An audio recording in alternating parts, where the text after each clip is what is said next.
I'm in a yellow suit. Yeah, yours really match. What's this? What's what? This. A wave? You're supposed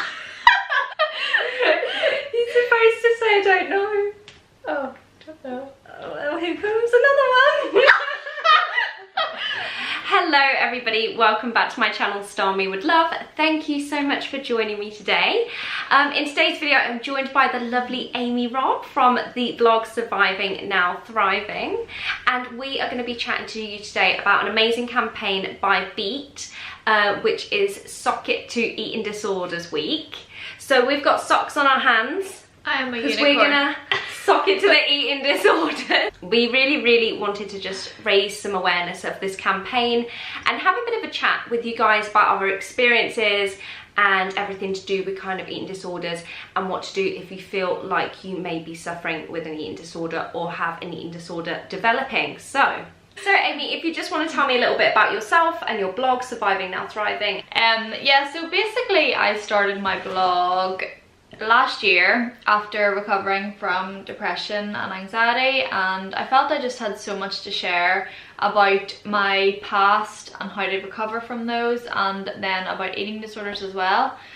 I'm really passionate because I've struggled so much myself that, you know, I don't want anyone else to have to go through the same thing. What Amy does is completely inspiring. Like, she is very motivational and very positive every day. She does bring a positive light to my life on Instagram stories. So yeah, sweet. go give her a follow, and honestly, if you need something to lift you up, Amy's Instagram stories will be there for you. I'm going to cry. Amy, do you want to talk a little bit about kind of what you've been through with your eating disorder? So mine started when I was maybe around 16, 17. I ended up going down the road of anorexia, was hospitalized after a failed suicide attempt. After that, then I've always been very skinny, so after recovering, I developed binge eating disorder because I was trying so hard to gain weight. It's been over 6 years now that I've been free from eating disorders, so it is possible. That is an amazing achievement. And then I've been suffering on and off with my eating disorder for pretty much my whole adult life, for about 10 years, and it's really only now that I've started to really find the right path in starting a proper recovery. So I can't say that I'm fully recovered, as lovely as it would, you know, be to say that, but I'm just trying to become more at ease with my body and not as critical towards myself. And also I'm just trying to re-establish my relationship with food and exercise and make it a healthy one and exercise for the right reasons. So one thing that I feel is like a really common theme is that everybody's eating disorders are very different and very personal to the person, and that you shouldn't compare yourself to others. Absolutely not. And I kind of have felt in the past like I shouldn't have gotten help or I didn't deserve help because I wasn't in hospital and dangerously thin. But at the same time, my whole mindset was completely in an obsessive way of thinking about food and trying to lose weight and putting such critical, awful thoughts onto my body. And so if you're going through something like that, just because you're not particularly underweight or particularly overweight or anything like that doesn't mean that you don't have a problem or an issue. And I think one of the main points me and Amy wanted to reiterate with this video was to get help early, because there are early signs of eating disorders that you could recognize in yourself. So many people message me about not getting the help that they need right now because they're not under a certain weight, and it's really not. If it's taking over your mind, you need and deserve help. If it's impacting your quality of life. Yeah. It got to the point where I thought about losing weight and dieting and food. 80% of my day was obsessed around those things, and I just felt so trapped in those thoughts, being so obsessed like that, and I felt like I could never see a way out of that, and I thought I was just going to be in this cycle all your life. And it doesn't have to be that way. There is light. I am living proof of that.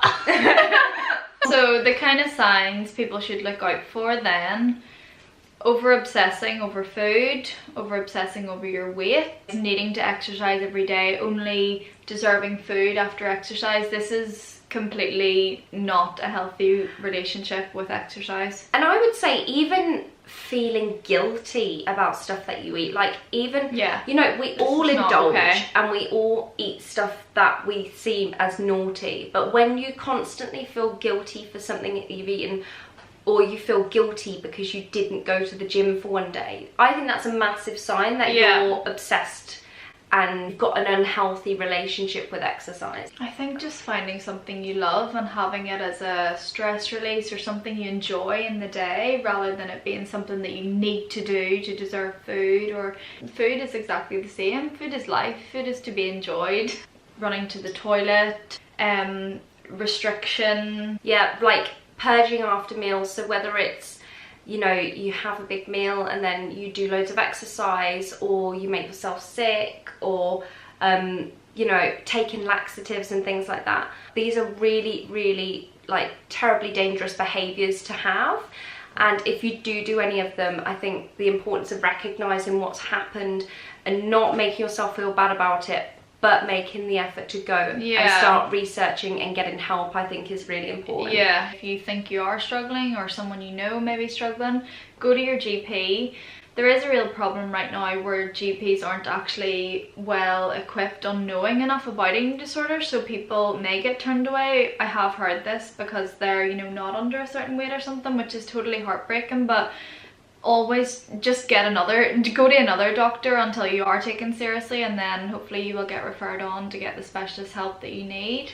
And it is very specialist, the kind of help everybody needs as well. I think the thing is, what works for one will be so detrimental to another. This is a real thing in mental health, you know, it's not a one size fits all. I've received treatment for binge eating disorder, but a lot of the time I'm not binge eating and I'm not purging. That's a side effect of when I've been restricting for a long period of time. So having a therapy that is just aimed to me at binge eating disorder, actually, although it can be helpful in some ways, isn't the whole package of what you need. Because everybody's very different. The earlier the treatment, this is the real emphasis of the whole socket eating disorders. It's recognizing your signs and getting treatment as early as physically possible. I was in complete denial. Any, you know, time my parents or friends would have even brought it up to me that, oh Amy, you know, you look like you're losing weight, or why are you behaving that way, you know, they would have been the enemy then, because I was in this, you know, you're so focused on, I mean, this takes over your mind. You don't want any help, you know, you're just doing what you're doing. The fact that I was hospitalized, like, I was very lucky to get the help I needed. Whenever that happened, you know, it was traumatizing, like someone's taken all this control away from me. It's awful, but it helped me. Like, I give my life to that hospital because, you know, it got me through. If you can get help before you get to that stage, that is really crucial. I think there are a lot of people suffering with eating disorders that don't even recognize it. One thing it's becoming normalized. It's becoming so normal to be really super restricted with your food, and to be in the gym 5 times a week weight training is just so like the thing that you do now. Yeah, and to have washboard abs and look a certain way. Like, there's so much more to life than how you look and restriction.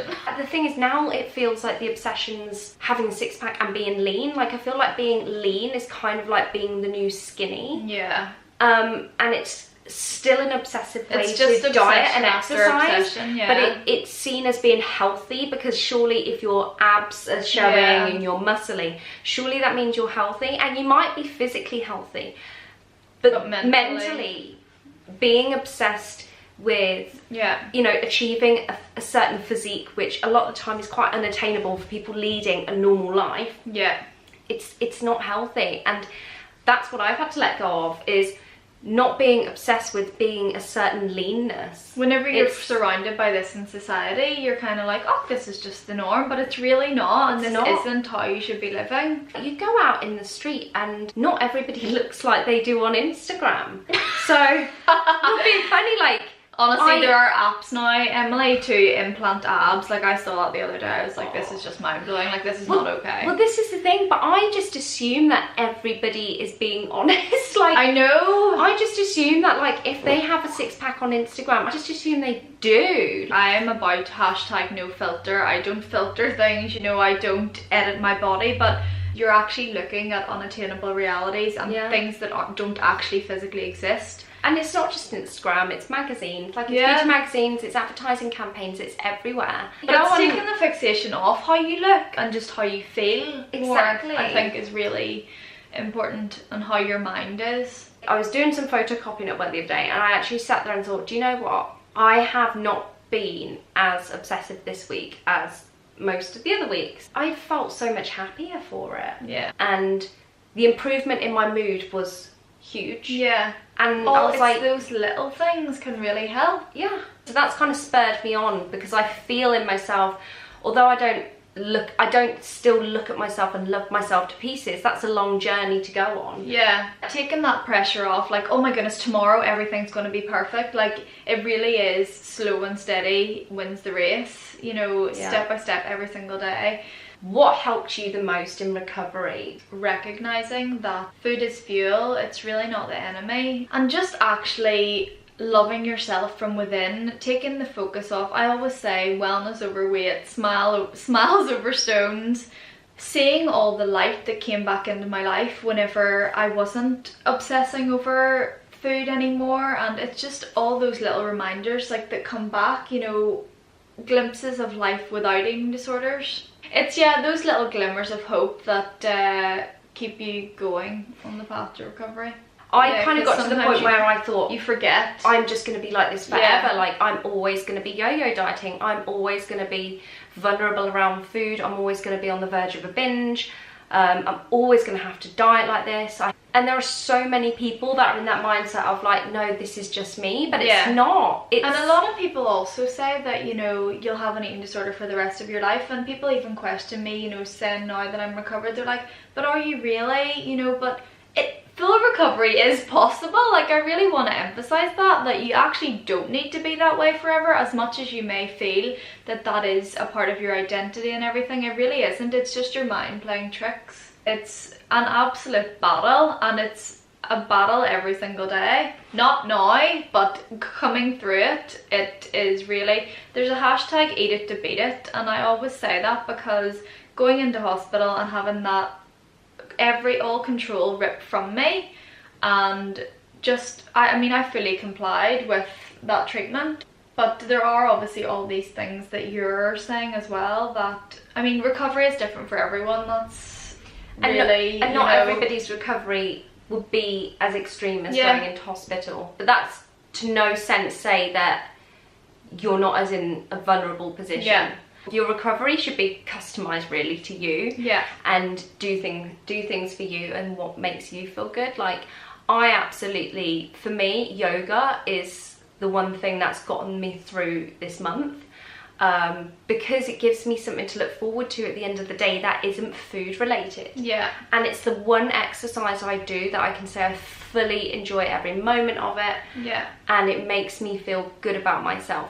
But it might not be that for you. It might be like even like kickboxing or something, like going some sort of therapy. Walk with your dog, you know, there's exactly. There's so many, dancing around your house, like literally anything. Meditation, incredible. Karaoke, you know. Grabbing hold of anything that releases those good endorphins is kind of a massive thing. And for me as well, actually being able to talk about it and having friends that understand. I think that's a real one, being around a good group of people that support you. And like, I actually made so many friends in hospital, and I think that really helped. Like okay, so I've decided to write a blog where I have actually contacted some of my favourite eating disorder warriors who have managed to beat their eating disorders, and ask them, what does thriving mean to you? So I guess I would just ask you, what do you perceive in a word or sentence what thriving means? I would say, to me, thriving is just having a happy energy around food and not being afraid.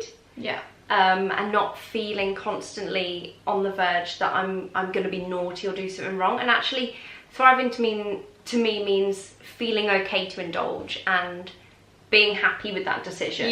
you know, and not punishing myself for it. I would say that's what thriving meant to me. Yeah, that is beautiful. To me, it's sounds so cheesy, but like a life of actual with colour in it rather than just complete darkness. I think that's quite a good way of, you know, summarising how it feels and the roots of an eating disorder to then having all this colour back in your life and just living your life to the full. I think that's a nice message to end on, for sure. And we want you to write down below what thriving means to you. Yes, please leave a comment because we would love to know. Sock it to eating disorders this week.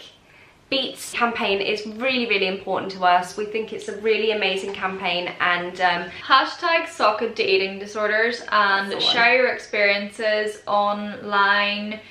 Fundraise, do whatever you can, and just raise awareness. Yeah, or just read all the amazing content that's going to be out there if it gives you some comfort to move forward and take a few steps into recovery. That would be fantastic. I'll leave all the links to Beet and their campaign below, so you can go and check out their website and all the numbers for anybody who would like to chat. Thank you, Amy, so much for coming on my video today. I feel honoured. This girl is amazing, honestly. Stop. And go check out her blog. I will leave a link for that below also. Right, guys, I'm going to leave it there. Have a fantastic week, and love you all. Mwah. Bye.